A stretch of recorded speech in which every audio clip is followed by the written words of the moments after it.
ce jour-là, 2 septembre 1944, Jean de Néman était fusillé par les nazis à Alex, dans le parc, à Saint-Nazaire.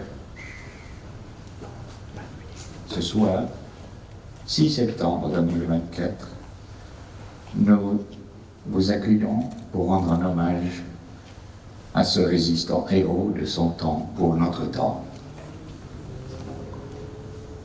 Des images, des photos, des musiques, des chants, des gens, une lettre d'adieu, des personnes, des enfants de la rue et du vent se sont rassemblés là, quelque part dans les coulisses du temple, pour évoquer une histoire de courage, de résistance, de noblesse d'âme et d'esprit.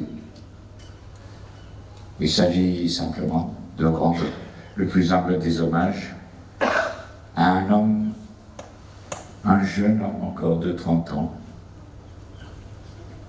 Jean Casimir de Néman, né à Paris au 40 rue du Bac, de parents polonais, le 2 août 1914, le jour même de la mobilisation pour la Première Guerre mondiale. Jean Casimir de Néman, dit Jean de Néman, est mort fusillé comme Manouchian, tous deux morts pour la France comme nombre d'autres hommes et femmes, pour que vivent libres ceux qui leur survivront. Ceux de la Fiche Rouge, ceux de Châteaubriand et de Nantes, ceux des maquis du Vercors à la Bretagne, et tant d'autres encore, planeront ce soir comme ombre ou fantômes dans nos têtes, avec le souvenir des jours heureux qu'ils chérissaient tous. Et qu'en serait-il de ces actes inoubliables qui finiraient par s'oublier si l'on ne prenait pas un peu de temps pour s'en rappeler? Alors un groupe de gens, d'enfants, de jeunes gens, d'adultes jusqu'à pas d'âge, acteurs ou pas, auteurs ou non, vont se présenter maintenant devant vous, sans fioriture, sans armes, mais le cœur plein de chants et de musique. Et ils nous diront, avec leurs mouvements, leurs images et leurs voix, que le temps ne doit pas effacer, n'effacera pas les actes de bravoure et de force face à la barbarie du nazisme et à d'autres terreurs passées. Rendons ainsi un hommage à la résistance en rendant hommage à Jean de Néman.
2 septembre 1944, à Inlex, près de Saint-Nazaire, tombé sous les balles allemandes, comme tant de ses camarades, un homme de 30 ans, héros et martyr de la résistance, un des derniers fusillés de la poche de Saint-Nazaire.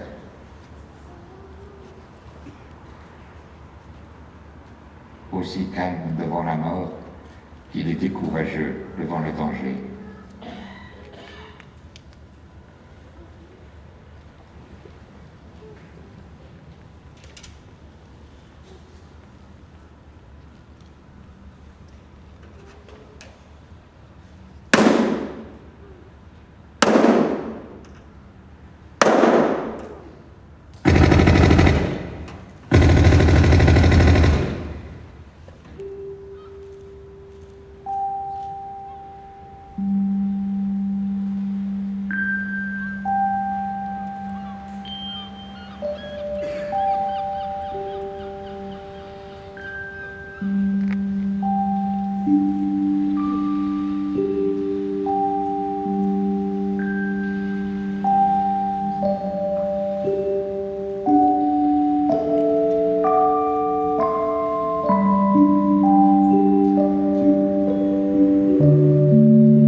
La famille de Jean de Némont figure parmi la noblesse polonaise qui est plutôt de culture catholique.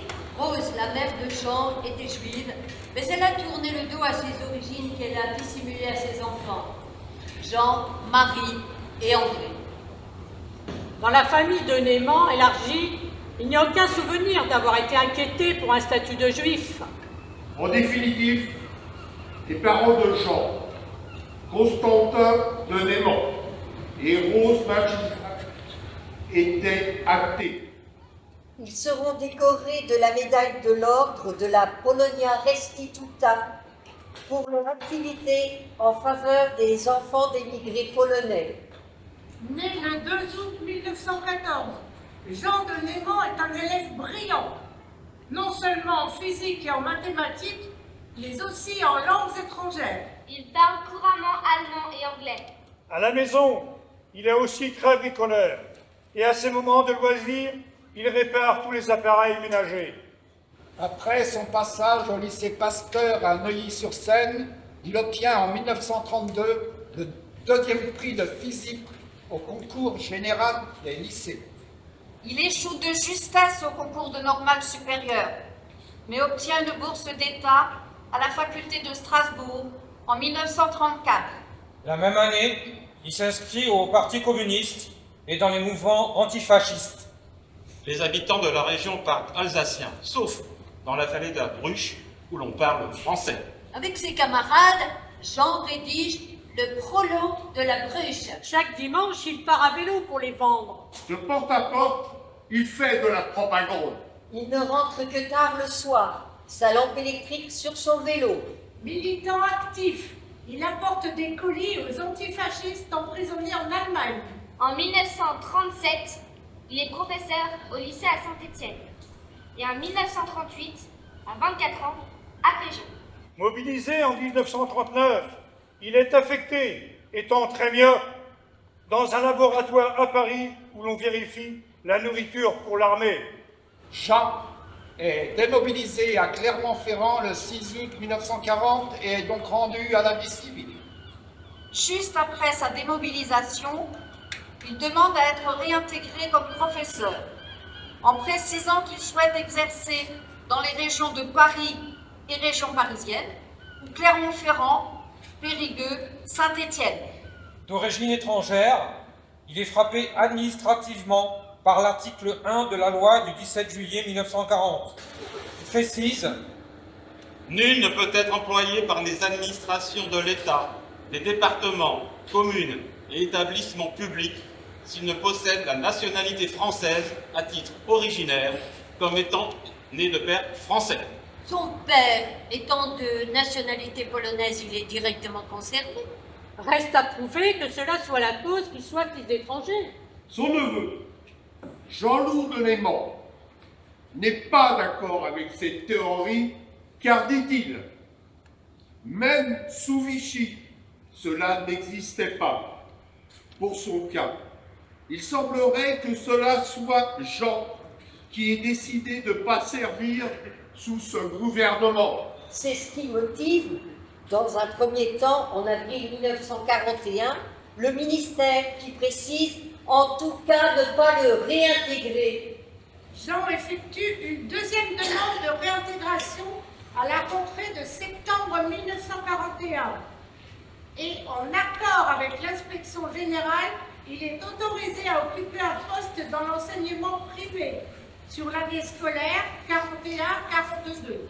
Il effectue une troisième demande de réintégration en septembre 1942, avec comme souhait d'exercer dans un lycée de l'Ouest, Nantes, Rennes ou Angers, qui lui est encore refusé, cette fois-ci, pour 3 raisons.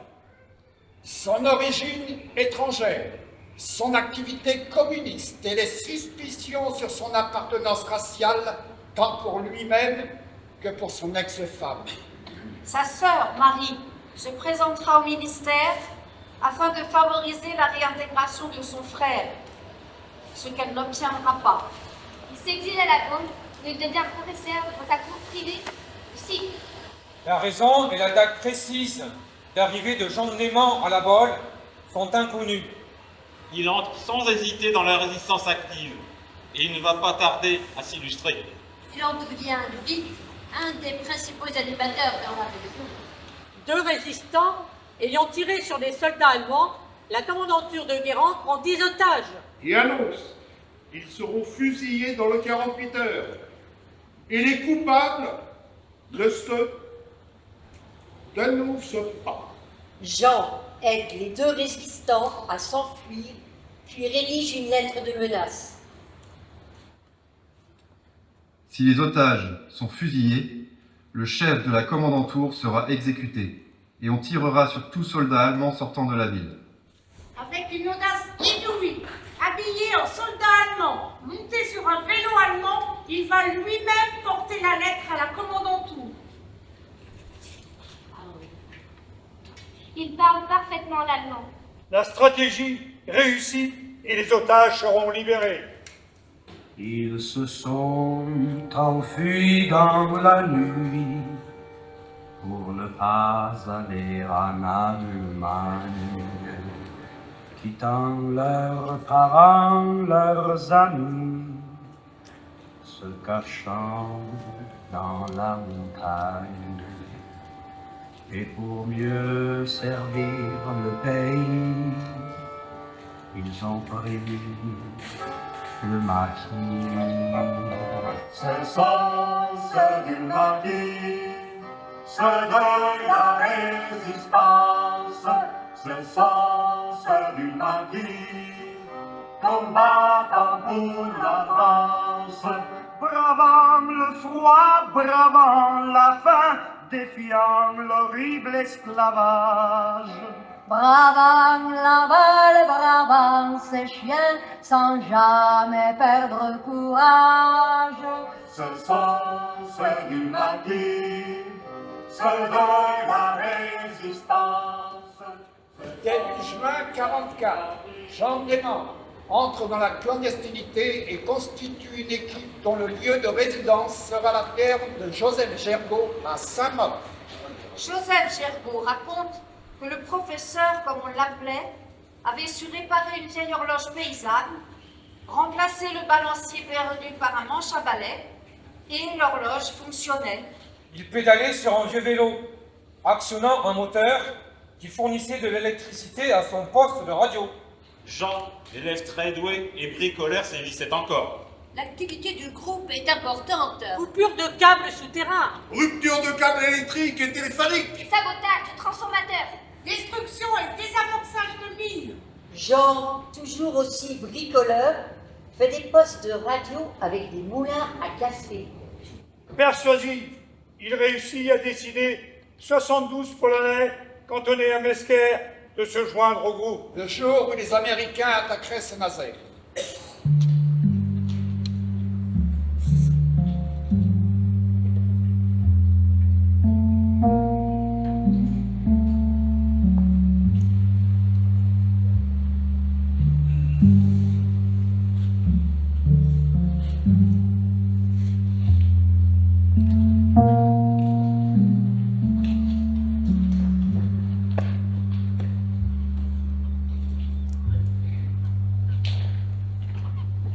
Début août, 2 marins allemands déserteurs se joignent à eux et participent à quelques actions. Le 17 août, non loin de la ferme, les 2 marins sont surpris par une patrouille allemande. L'un s'enfuit, mais l'autre capturé. Jean de Néman essaie de le secourir en discutant avec les soldats. Mais il est arrêté à son tour. Les 2 hommes sont emmenés au château d'Arex, avec de nombreux autres prisonniers. On les laisse 3 jours sans manger. Le déserteur allemand, torturé avant d'être fusillé, dénonce ceux qui l'ont recueilli. Lors du procès, Jean de Néman prend tout à sa charge. Et réussit à persuader le juge qu'il est seul coupable. Que ses camarades sont innocents. Joseph Gergaud, condamné dans un premier temps à la peine de mort, verra sa condamnation promue à 2 ans de prison. Et après 45 jours d'internement, il sera libéré. Jean de Néman est condamné à mort le 25 août, ayant fait en connaissance de cause le sacrifice de sa vie. Son courage et son sens de l'honneur ont impressionné les Allemands eux-mêmes. Avant de mourir, Jean de Némant écrit une lettre d'adieu à ses pères et mères, à sa sœur jumelle Marie, à son frère André, à tous ses parents.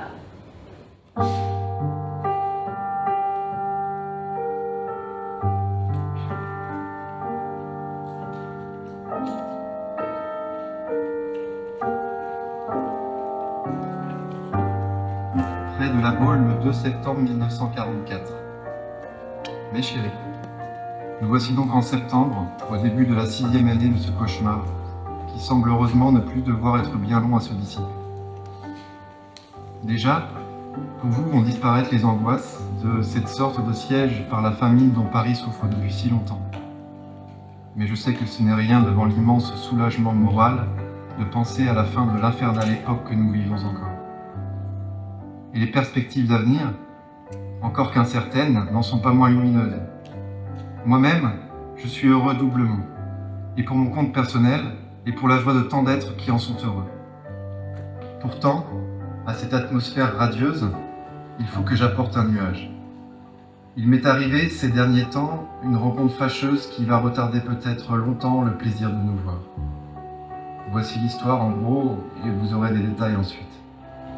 Vers le 10 août, un jeune marin allemand qui avait déserté cherchait asile dans les parages de la ferme où j'avais élu domicile principal. Depuis un mois, mon frère. C'est moi qui le rencontrai d'abord, et après une longue conversation, considérai que c'était un bon type, qu'il serait inhumain de laisser reprendre des fusillés par les autorités militaires allemandes. Aussi, je le vêtis en civil et demandai au fermier Joseph Gergaud de bien vouloir le nourrir à mes frais, tout le temps où les Américains resteraient et ne viendraient pas. Le gars sentant le danger malgré tout, je lui donnai même un revolver, un vieux revolver que j'avais trouvé dans la cave de ma maison où je voulais enterrer mon poste radio. Tout se passa bien quelques jours, et j'ai pu faire quelques bonnes parties d'échecs avec mon Fritz, ou plutôt avec Gerhard, comme il se prénommait. Par malheur, les Américains ne venant pas, Gerhard s'ennuyait et se montrait imprudent, circulant autour de la ferme. Si bien qu'une patrouille le prit, un revolver en poche, et que je fus arrêté, ainsi que peu de temps après, tous les adultes de la ferme. Nous fûmes donc, Gerhard et moi, d'abord, en voiture à cheval, puis les autres en camion, conduits dans un camp entre Saint-Nazaire et Montoire pour y être interrogés. Madame Gergaud fut relâchée, mais au bout de 8 jours, le 25 août, Gerhard, Gergaud et moi, nous passions devant un conseil de guerre. Comme je n'avais jamais voulu éviter mes responsabilités et encore moins les rejeter sur le pauvre fermier, c'est évidemment moi qui fus condamné au maximum. Et tandis que Gergaud s'en tirait avec 2 ans de prison, je fus condamné, comme Gerhard. Il me restait encore une chance. Le jugement devait être confirmé par le commandant de Saint-Nazaire, de sorte qu'au lieu d'être fusillé tout de suite, je fus conduit à côté du tribunal, dans un pavillon où j'ai attendu jusqu'à ce matin des nouvelles d'une sorte de pourvoi que j'avais formulé. Voilà donc en résumé les événements, assez bêtes à certains points de vue, et qui vont, je ne le crains que trop, vous faire tant de peine. Comme disait Heidegger, c'est le destin. C'est le destin de l'homme. Ce qui est beau et grand aura une mauvaise fin. Maintenant, mes chéris, ne croyez pas que j'en suis bien affligée. Ah, ça, par exemple, il en faut davantage pour me faire perdre ma bonne humeur. Et ces dernières semaines ont été bien agréables pour moi. D'abord, il y a la joie d'avoir fait mon devoir. Ou, ce qui est la même chose, ce que je considérais comme mon devoir envers et contre tous. Comme je l'ai expliqué au juge, si le hasard met à côté de moi quelqu'un qui se noie, je ne me demande pas, en me jetant à l'eau, depuis combien de temps j'ai déjeuné. Ensuite, il y a l'immense plaisir d'avoir pu jusqu'au bout faire du bien autour de moi. Ma connaissance de l'allemand m'a maintes fois permis d'être utile.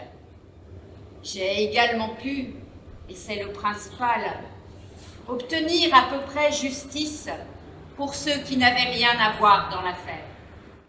Sans parler du bien que j'ai pu faire en montrant une fois de plus aux Allemands que les Français ont le sens de l'honneur. Et 1000 détails qui me font penser au vers de Kipling, traduit par moi-même pour compléter Mauroy, à la fin de son célèbre poème « Si ». Si tu peux, lorsque vient l'instant désespéré de tout ce qu'il contient, tirer pourtant la somme, alors à toi, mon fils, et la terre entière, bien plus. Tu es un homme. Et puis, il faut que je l'avoue aussi, je suis heureux et fier du succès d'estime que j'ai remporté pendant mon jugement. Quand le président m'a demandé pourquoi j'avais recueilli Gerhardt, et si je ne savais pas que c'était interdit, et que j'ai répondu... Pour un Français, c'est une question d'honneur d'aider celui qui demande de l'aide. Et l'honneur est d'autant plus grand que l'on risque davantage. Quand après le réquisitoire qui demandait la mort pour Gergaud et moi, et après la plaidoirie qui nous confondait aussi, on m'a demandé si j'avais quelque chose à ajouter, et que j'ai dit... Je précise bien que désirant dès le début conserver l'entière responsabilité de mon acte, je n'ai jamais dit à la ferme où l'on ignore l'allemand qui était au juge Gerhardt. De sorte que je suis le seul responsable. À ces moments, il y eut des murmures dans la salle, et ce n'était pas de la moquerie. Et là où, je dois le dire, j'ai éprouvé l'une des plus puissantes impressions de bonheur de ma vie, ce fut tout de suite après le jugement, quand j'ai entendu discuter sur moi les hommes de garde devant le couloir de ma cellule. Si vous aviez pu les entendre, mes chéris, mon cœur eût éclaté de fierté joyeuse. En plus de cela, il y a eu une foule de petits à côté agréables, une foule étonnamment nombreuse de réjouissances secondaires, qui me donne l'occasion de vous donner une vue de quelques détails. Le seul ennui que j'ai eu, c'est que le jour où l'on m'a arrêté, on m'a pris mes si utiles lunettes, et que depuis personne n'a jamais pu savoir ce qu'elles sont devenues. Personnellement, je n'ai jamais pu comprendre pourquoi. Quelqu'un de vous comprendra peut-être à la longue, quoique maintenant que nous ne nous verrons plus, tout cela n'est vraiment sans beaucoup d'importance. Un premier incident que nous avons eu en route mérite d'être signalé. Il constitue un véritable petit fait comique.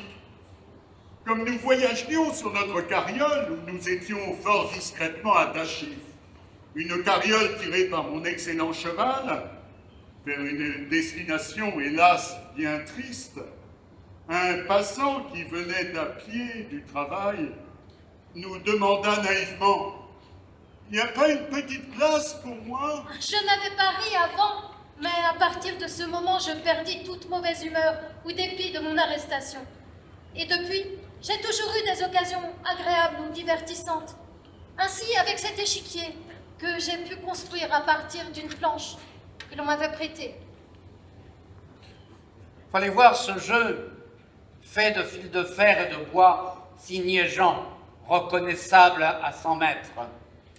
Fallait aussi voir les Allemands s'empresser à jouer avec moi, comme s'ils désiraient tous me consoler et prouver par leur amabilité qu'ils déploraient ma situation et qu'ils auraient bien voulu faire quelque chose pour ne pas me voir fusiller. Mais quoi? Aussi, n'est-ce pas sans laisser presque des amis que j'ai quitté le camp? À peu près tous ceux avec qui j'avais parlé, on peut s'en foutre. Naturellement, j'ai dû y laisser aussi, avec quelques regrets, le plus beau de mon équipement, c'est-à-dire mon jeu d'échecs. Quand je serai ministre, je changerai le texte du règlement rigoureux dont je fus victime. Or, depuis le jugement, les doubles rations de tout ce qui est comestible ou favorable et dont je suis favorisée auraient enthousiasmé tous ceux qui me surveillaient. Au début, je crus à un cuisinier fantaisiste qui aurait voulu peut-être terminer une époque de son service par un festin capable de susciter et de faire sensation. Et je m'attendais à retourner à mon ordinaire modeste, en homme de bon sens que je suis. Mais comme mon ahurissante abondance continuait de plus en plus belle, et que toutes sortes de friandises ne cessaient d'affluer, la seule explication valable à laquelle je dus me rendre était une bienveillance collective touchante. Chacun, se demandant si cela finira bien mal pour moi, concluait que le mieux devait être de participer par tous les moyens à me rendre succulente les heures dont j'étais encore maître, en attendant qu'on sût si mon pourvoi, soutenu par mon avocat et les vœux de tous, arriverait à être rejeté ou non. Et de la part des officiers aussi, une amabilité bien trop franche et personnelle pour n'être que de la propagande venait satisfaire tous mes désirs. Ainsi, en l'absence de mes lunettes, on a réussi à me faire voir clair en mobilisant les lunettes d'essai de l'oculiste militaire. On a même été jusqu'à m'autoriser à sortir dans le plus éclairé de tous les couloirs d'ici, avec tout mon matériel. Car le plus beau, c'est qu'on m'a pourvu d'un matériel comme je n'en eus pas souvent.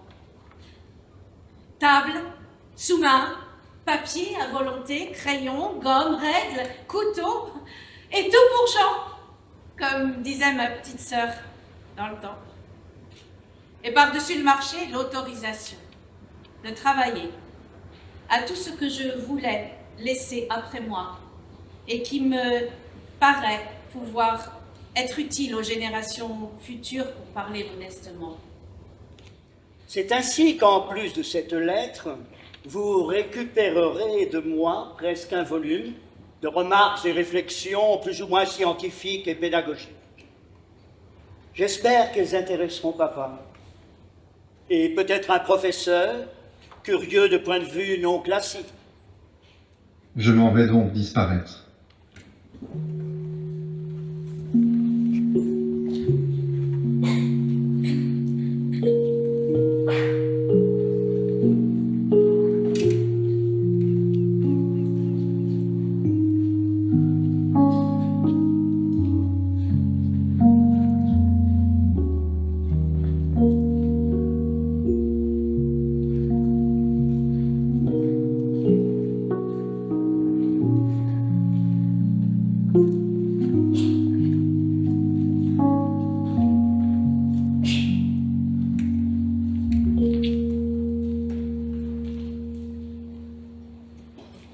Je m'en vais donc disparaître dans les meilleures conditions possibles, après avoir passé mes dernières semaines de condamné plus confortablement que bien d'autres semaines, sans avoir subi aucun mauvais traitement.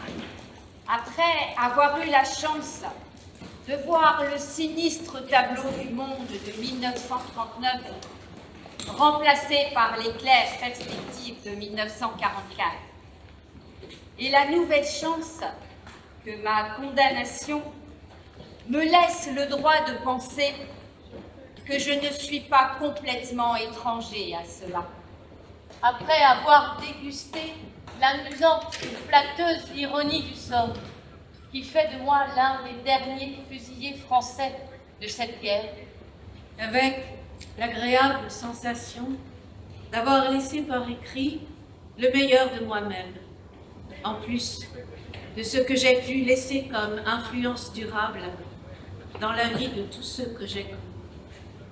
Et comme les conditions où elle se produit, ma disparition peut avoir autant d'effets que le bien que j'aurais pu faire avec un peu de vie supplémentaire.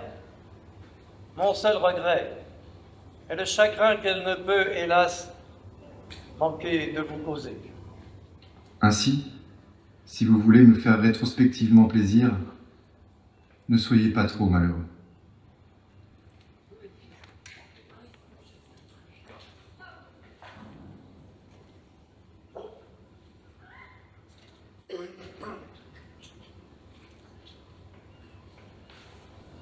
Je vous ai aimé pendant ces 20 dernières années pour que vous ne m'en vouliez pas de vous laisser seul ensuite. Ne soyez pas égoïste.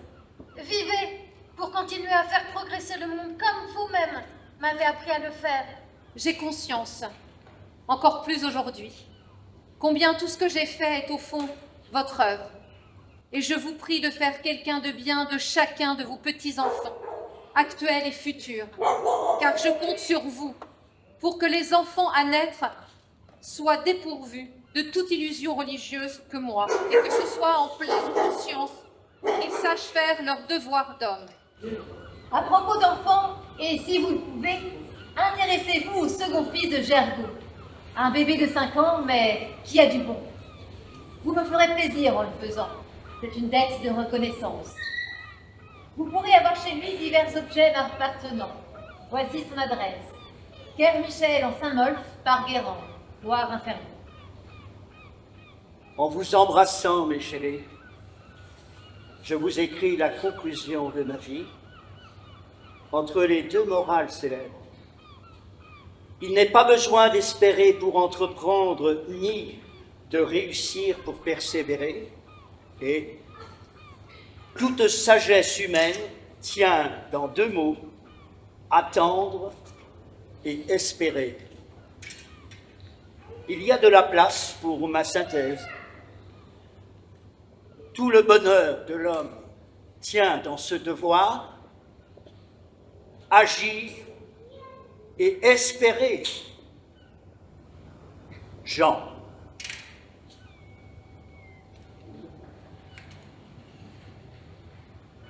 Je vous demande, si vous le voulez bien, naturellement, saluez toutes ceux et celles qui me sont chers.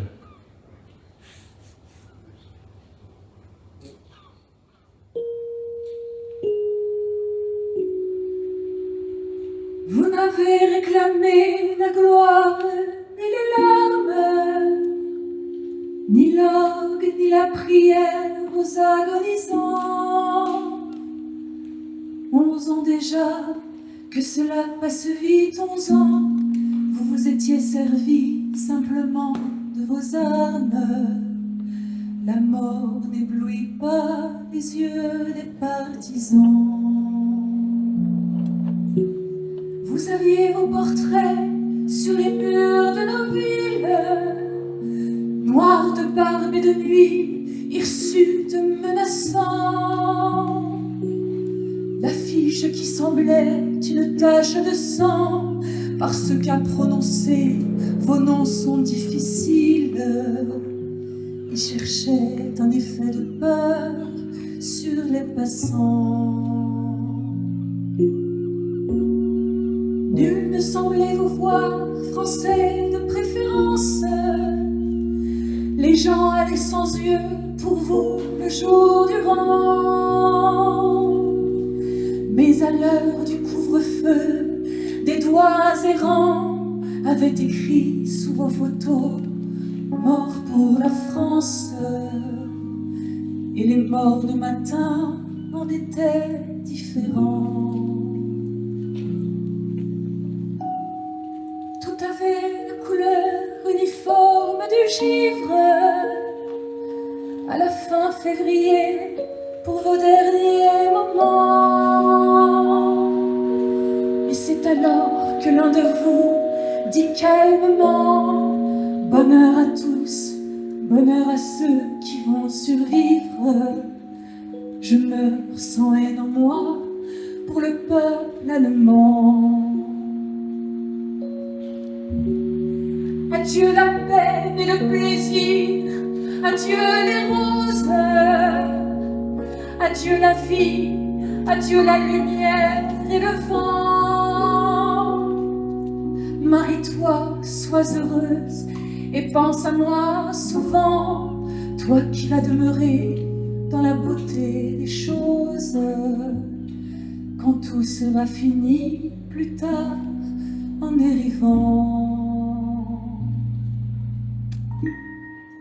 Un grand soleil d'hiver éclaire la commune,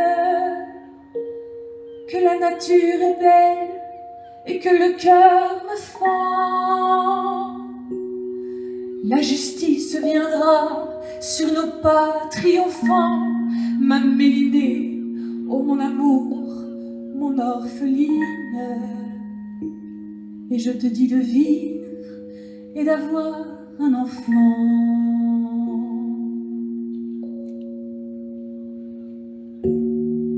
Ils étaient 23 quand les fusils fleurirent,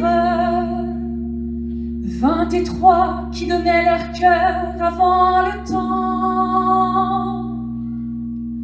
23 étrangers et nos frères pourtant, 23 amoureux de vivre à en mourir, 23 qui criaient la France en s'abattant.